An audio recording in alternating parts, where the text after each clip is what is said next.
बऱ्याच वेळा जेव्हा बेबीज होत नाहीये किंवा IVF ट्रीटमेंट चालू आहेत, हे सगळं जेव्हा म्हणजे आय रिमेंबर अ कपल की जे मला आले होते की आमचे IVF सक्सेसफुल होत नाहीये असं साठी ते आले. कारण तेव्हा खूप दे ऑल्सो गो टू खूप स्ट्रेसफुल सिच्युएशन असते की एव्हरी मंथ ते ओव्ह्युलेशन, मग तुम्ही त्याच टाइमला काहीतरी करायचंय, मग ते नाही झालं, मग त्याच वेळेला त्याची टूर आली, मग ही अपसेट झालेली असते किंवा हे सगळं असं त्यांचं चाललेलं असतं. त्या ह्याच्यात ते माझ्याकडे जेव्हा आले तेव्हा म्हणजे आम्ही जेव्हा बोलत होतो तेव्हा हे लक्षात आलं ऍक्च्युली की पुरुषाची तपासणीच नीट झालेली नाही. प्रत्येक वेळेला IVF साठी किंवा बेबीसाठी ते जेव्हा डॉक्टर्स कडे जात आहेत ते फक्त तिचं करतायत, तिचे सगळे अल्ट्रासाऊंड होत आहेत, तिच्या सगळ्या टेस्ट होत आहेत. मग मी त्यांना विचारलं की तुम्ही टेस्ट केली आहे का, तर तो म्हणला मला काही प्रॉब्लेम नाहीये, माझं सगळं व्यवस्थित चालू आहे.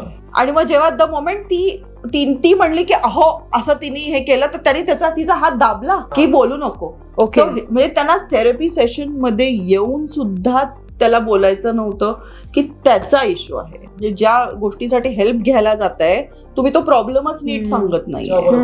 सो हा मेजरली मी पुरुषांमध्ये म्हणजे आय माइट साऊंड बायस्ड पण हा खूप मोठा प्रॉब्लेम दिसतो की बऱ्याच वेळा स्त्रियांना ब्लेम केलं जात आहे की ती कोल्ड आहे, ती चांगली नाहीये, ती अशीच फिरत असते काहीतरी घाणेरड्या कपड्यांमध्ये म्हणून मला वाटत नाहीये, असं तिला ब्लेम केलं जातं. पण ऍक्च्युअली बऱ्याच वेळा मग तो प्रॉब्लेम पुरुषात असतो.